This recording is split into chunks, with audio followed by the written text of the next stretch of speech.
Sachar committee के chapter 11 में वक्फ properties का जिक्र है। उस चैप्टर में आप 11.5 बॉक्स को पढ़ो, जिसमें 6 स्टेट का जिक्र है जहां पर गवर्नमेंट वक्फ प्रॉपर्टीज के ऊपर कब्जा करके बैठी हुई है, जिसमें दिल्ली के 200 प्रॉपर्टीज पर कब्जा करके बैठे हुए हैं। तो अब ये सेक्शन अगर रहेगा तो इसकी वजह से कोई भी कलेक्टर ये बोल देगा कि गवर्नमेंट प्रॉपर्टी है, और कौन सा कलेक्टर गवर्नमेंट के खिलाफ फैसला देगा बताओ आप? कौन सा कलेक्टर देगा? और तीसरी बात यह है कि सुप्रीम कोर्ट के कई जजमेंट्स है जहां पर सुप्रीम कोर्ट ने कहा कि कलेक्टर और रेवेन्यू किसी को टाइटल बेस्टो नहीं कर सकते। तो अब रेंट का आप बोल रहे ना, यकीनन रेंट बढ़ना चाहिए। तो सच्चर कमेटी में एक रिकमेंडेशन था कि पब्लिक प्रेमिसेस एविक्शन एक्ट वक्फ पे लागू करो, वक्फ बोर्ड पे। आप लागू नहीं कर रहे हैं, आप लागू कर दो ना भाई, उसको दे दो आप। और इसी आपके सवाल से रिलेटेड एक बात है कि जैसा हिंदू एंडोमेंट बोर्ड को समरी इविक्शन पावर्स है, कमिश्नर ऑफ एंडोमेंट को, असिस्टेंट कमिश्नर को, वो स्टेट वक्फ बोर्ड को नहीं है। आप समरी इविक्शन पावर्स दो हमारे को, ताकि एनक्रोचमेंट निकाल सकें, ताकि जो किराया नहीं दे सका उन पर एक्शन ले सकें, या कम किराया दे रहा है। अच्छा, आप किराया नहीं देने की आप बात कर रहे हैं। मेरी एक स्पीच है 2013 की पार्लियामेंट में, जब ये 2013 का बिल आया। आपको मालूम कलकत्ता में एक प्रॉपर्टी है जिसमें कॉन्स्टिट्यूशनल हेड रहते, उन्होंने महीने को किराया क्या देते घर का? 150 रुपये। प्राइवेट छोड़ो आप, उन्होंने कॉन्स्टिट्यूशनल हेड है, 150 रुपये किराया देते उन्होंने। अब 150 रुपये इतना बड़ा घर में रहे कलकत्ता में, 150 रुपये किराया कोई है क्या? बोलो आप, इसका जिम्मेदार कौन है? नहीं, एक ये भी आ रहा है कि मस्जिद हो या कब्रिस्तान हो, उनको भी तोड़कर जो है मार्केट या कमर्शियल पर्पस के लिए इस्तेमाल किया जा रहा है, और वो कमर्शियल नहीं, ये तो आप गलत बोल रहे हैं। ये तो सेक्शन 3 में government, Modi government Waqf by user को खत्म करना चाह रही है। अब वक्फ बाय यूजर का मतलब क्या है? जैसा हिंदू धर्म में बाय कस्टम एंड यूसेज आप उसको मंदिर घोषित करते, बाय कस्टम एंड यूसेज, वैसे ही मुसलमानों में वक्फ बाय यूजर उस वक्त जब मस्जिद में जाकर मैं नमाज पढ़ रहा हूं, वक्फ बाय यूजर हो गई। दरगाह में जाकर कोई जा रहा है, वो वक्फ बाय यूजर हो गया। किसी एक सूफी की खानखा है, वहां पर जिक्र की महफिल हो रही, वक्फ बाय यूजर हो गया।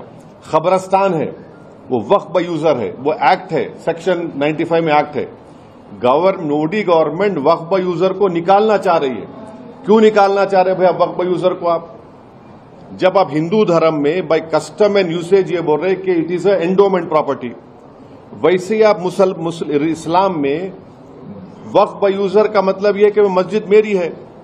आप वो इसलिए निकालना चाह रहे ताकि कल जितने यतीम खाने हैं, ऑर्फनेज है, कब्रस्तान है, मस्जिद है, दरगाह के तहत जो जमीनें हैं, उन सब को आप बोलेंगे वक्फ बाय यूजर नहीं है, ये वक्फ प्रॉपर्टी नहीं है, इसलिए हम उसका गवर्नमेंट प्रॉपर्टी बोल के कब्जा कर लेंगे। ये सेक्शन 3 का वक्फ बाय यूजर निकालने का तरीका एक ही है। ये पूरा मस्जिदों को छीन लो मुसलमानों से, दरगाहों को छीन लो, खबरस्तान को छीन लो, और दरगाह खानखा के तहत जो जमीनात एग्रीकल्चर लैंड पूरों को छीन लो। ये असल मकसद है। और आपको एक और एग्जाम्पल दे रहा हूं, 1965 में मथुरा में कृष्ण जन्मस्थान है। 1965 में यूपी सुन्नी वक्फ बोर्ड के कंसेंट से मुसलमान और कृष्ण जन्मस्थान के लोगों में एग्रीमेंट हुआ। एग्रीमेंट यह हुआ कि जो मुसलमानों की वक्फ की प्रॉपर्टी थी उसको 8 एकर्स हम कृष्ण जन्मस्थान को देंगे, सुन्नी वक्फ बोर्ड के परमिशन से। वो इशू कोर्ट में क्लोज हो गया। अब 2023 में फिर केस हो गया उसके ऊपर। तो अब वक्फ बाय यूजर आप निकाल लेंगे तो आप बोलेंगे नहीं, ये है ही नहीं मुसलमानों का। समझे मेरी बात को आप? और गवर्नमेंट क्या बोल रही कि अब रजिस्टर करना है, अगर ये 2024 का एक्ट बनेगा, उसको अब जितने प्रॉपर्टीज को, जितने वक्फ है, उसको रजिस्टर करना है। कैसा रजिस्टर करेंगे? बोल रहे कि आप डीड्स लेकर आओ। अब मक्का मस्जिद है, مکہ مسجد کی ڈیڈ کہاں ہے بتاؤ آپ میرے کو حیدرآباد میں 400 سال پرانی مکہ مسجد کی ڈیڈ کہاں رہیں گی بولو آپ. درگاہ یوسفین ہے 400 سال کی ہے, کہاں سے ڈیڈ لائیں گے بتاؤ آپ. بابا شرف الدین کی درگاہ ہے وہ تو 600 سال پرانی ہے, کہاں سے ڈیڈ لائیں گے بتاؤ آپ. چار مینار کے سامنے ایک مسجد ہے اندر نہیں, اس کی ڈیڈ کہاں سے لائیں گے. اب ڈیڈ لانے کا آپ کے پاس جواز کیا ہے. اب ڈیڈ نہیں لائے تو بولیں گے نہیں آپ کے ڈیڈ نہیں ہے, رجسٹر نہیں ہوں گی. یہ اب رجسٹر نہیں ہوں گی بولتا پھر گورنمنٹ قبضہ کر لیں گے اس کا. ہندو دھرم میں کسٹم اینڈ یوسیج کی بنیاد پر ہوتا پورا. اور ایک بات سمجھیے آپ لوگ, دیش کو بھی سمجھنے کی ضرورت ہے, خاص طور سے ہمارے ہندو دھرم کے بھائی بہنوں کو, کہ وقف پراپرٹی پبلک پراپرٹی نہیں ہے, پرائیویٹ پراپرٹی ہے. گورنمنٹ نہیں دی ہم کو, یہ ہمارے مسلمان وقف کر دیے, جیسا بولتے نا دان دیے, دان دے دیے اس کو. وہ پرائیویٹ پراپرٹی ہے, پبلک پراپرٹی نہیں ہے. وہ آپ پبلک پراپرٹی کیسے ٹریٹ کر رہے ہیں اس کو. پرائیویٹ پراپرٹی ہے وہ. ٹھیک ہے آپ ریگولیٹ کریے, مدد کریے.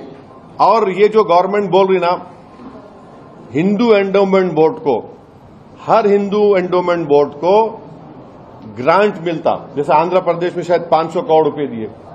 یہاں وقف بورڈ کو کیا گرانٹ دے رہے بتاؤ. پورے انڈیا میں 32 وقف بورڈز ہے. کون سی اسٹیٹ گورنمنٹ وقف بورڈ کو گرانٹ دی بتاؤ آپ. ایک پیسے کا گرانٹ نہیں دیتے آپ, گرانٹ ہی نہیں ہے.